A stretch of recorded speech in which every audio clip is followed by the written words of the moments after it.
Halo, salam Fanmo Harapan Mama TV. Berjumpa lagi dengan saya di channel saya Fanmo Harapan Mama TV yang akan mengulas mengenai pertandingan-pertandingan di Piala Dunia. Sebelum saya masuk ke laga nanti malam, saya akan mengulas di video saya sebelumnya ya, bagaimana dari ulasan prediksi saya itu ada satu yang tepat, ada satu yang tidak tepat ya. Yang pertama yang tidak tepat itu adalah laga Inggris versus Senegal ya. Saya melihat laga ini akan ketat, bahkan berpotensi draw, kalaupun menang sedikit unggulkan Inggris. Dan yang terjadi adalah Inggris menang dengan skor yang telak ya, 3-0 dari Senegal. Dan yang kedua itu ada laga Perancis versus Polandia. Saya melihat Perancis akan unggul, akan dengan skor lebih dari margin 1 gol terbukti ya. Prancis menang atas Polandia 3-1. Karena saya juga sampaikan permainan Polandia secara permainan biasa-biasa saja ya. Dan terbukti Prancis berhasil menang atas Polandia. Berarti Prancis akan ketemu Inggris di 8 besar. Masuk ke laga nanti malam, itu ada 2 pertandingan. Yang pertama itu ada laga Kroasia versus Jepang dan Brazil versus Korea. Saya akan mengulas dulu laga Kroasia versus Jepang ya. Pertama, Kroasia versus Jepang ini sudah pernah bertemu 3 kali ya, dan hasilnya berimbang ya. Jepang pernah menang 1 kali, Kroasia menang 1 kali, dan seri 1 kali. Kita ketahui Kroasia lolos sebagai runner up ya, di bawah Maroko. Setelah dari 3 pertandingan itu, Kroasia berhasil menang atas Kanada 4-1, seri dengan Maroko 0-0, dan seri dengan Belgia 0-0. Belum pernah terkalahkan, Kroasia punya poin 5 ya. Sedangkan Jepang menjadi juara grup di grup neraka ya, yang ada Spanyol, Jerman, dan Costa Rica. Jepang berhasil meraih 2 kemenangan. 2 kemenangannya itu melawan tim-tim mantan juara Piala Dunia ya, tim-tim unggulan Spanyol dan Jerman, dikalahkan dengan skor identik 2-1. Sedangkan Jepang sempat kalah dari Costa Rica 1-0. Saya akan mengulas bagaimana kira-kira jalannya pertandingan.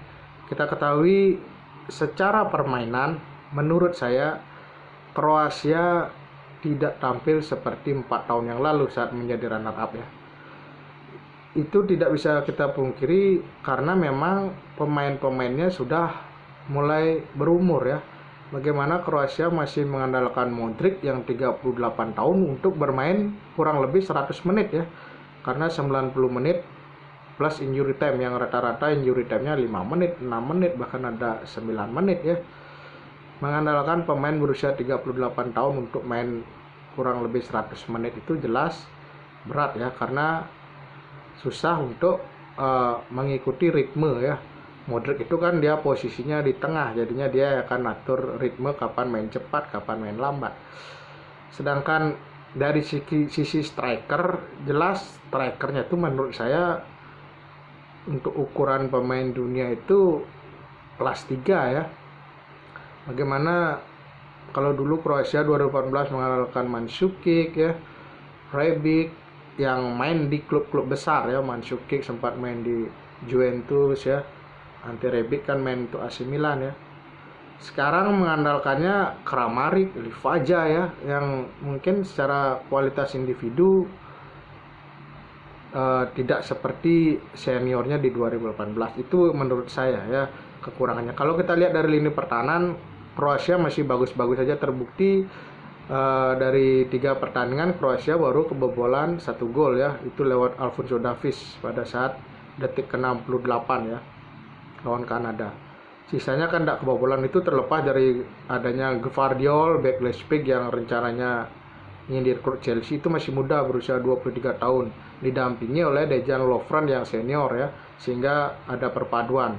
Sosa juga bagus di back kiri, itu juga masih muda, sehingga secara lini pertahanan Kroasia bagus ya. Tapi lemahnya itulah mungkin di lini penyerangan. Terbukti Kroasia di 2 pertandingan itu gagal mencetak gol. Lawan Maroko gagal mencetak gol, lawan Belgia juga gagal mencetak gol. Berarti ada kelemahan di lini depan. Kalau kita lihat Jepang ya, Jepang gaya mainnya selalu menunggu ya, selalu menunggu. Bahkan di laga melawan Spanyol itu Jepang hanya mempunyai ball position 18% ya. Dikurung habis oleh pemain-pemain Spanyol. Tapi buktinya secara hasil Jepang berhasil menang ya, 2-1 dengan Spanyol.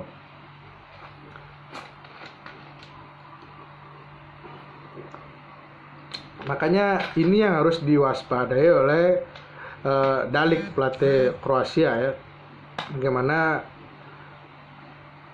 dia membuat anak asuhnya itu harus bisa bermain sabar menghadapi Jepang. Ya, karena Jepang pasti akan menunggu.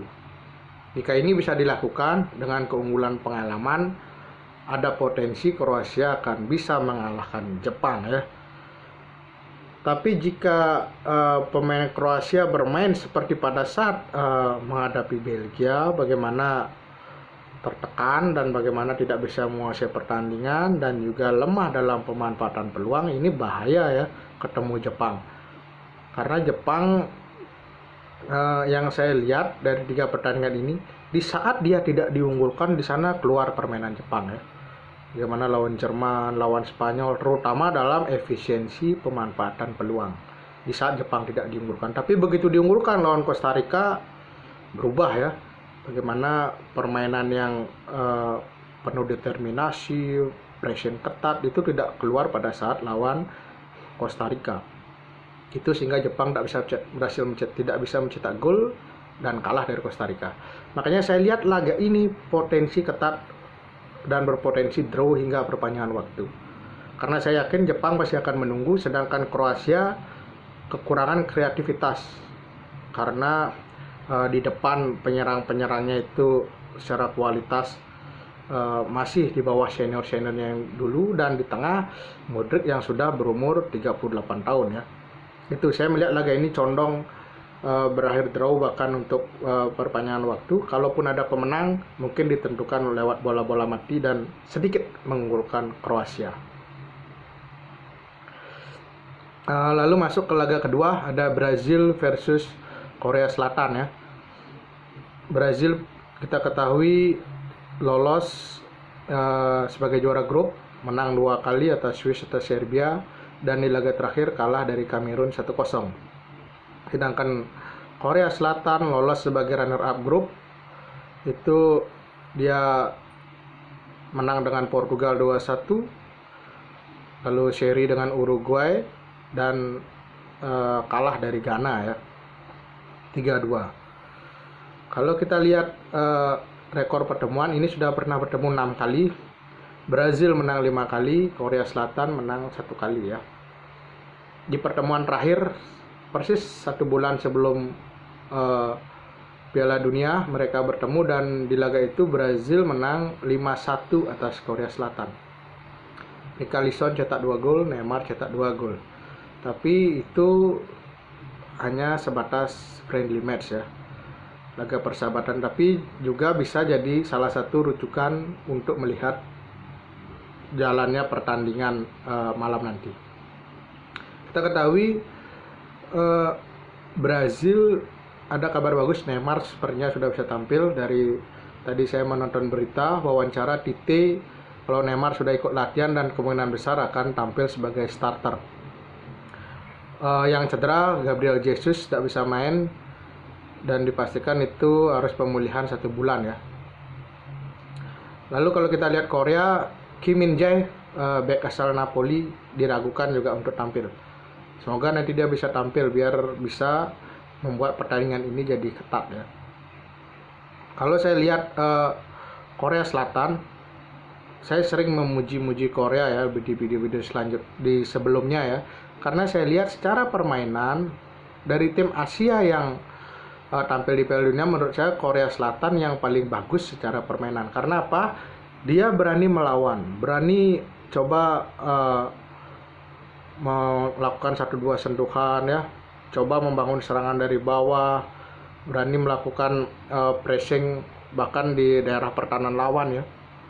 Itu membuat saya kagum dengan permainan Korea. Sedangkan yang lainnya saya lihat lebih banyak menunggu, bertahan, digempur habis-habisan, memanfaatkan serangan balik. Sedangkan Korea berani bermain terbuka ya. Itu saya lihat dari 3 pertandingan yang sudah dilalui Korea. Sekarang ketemu Brazil ya.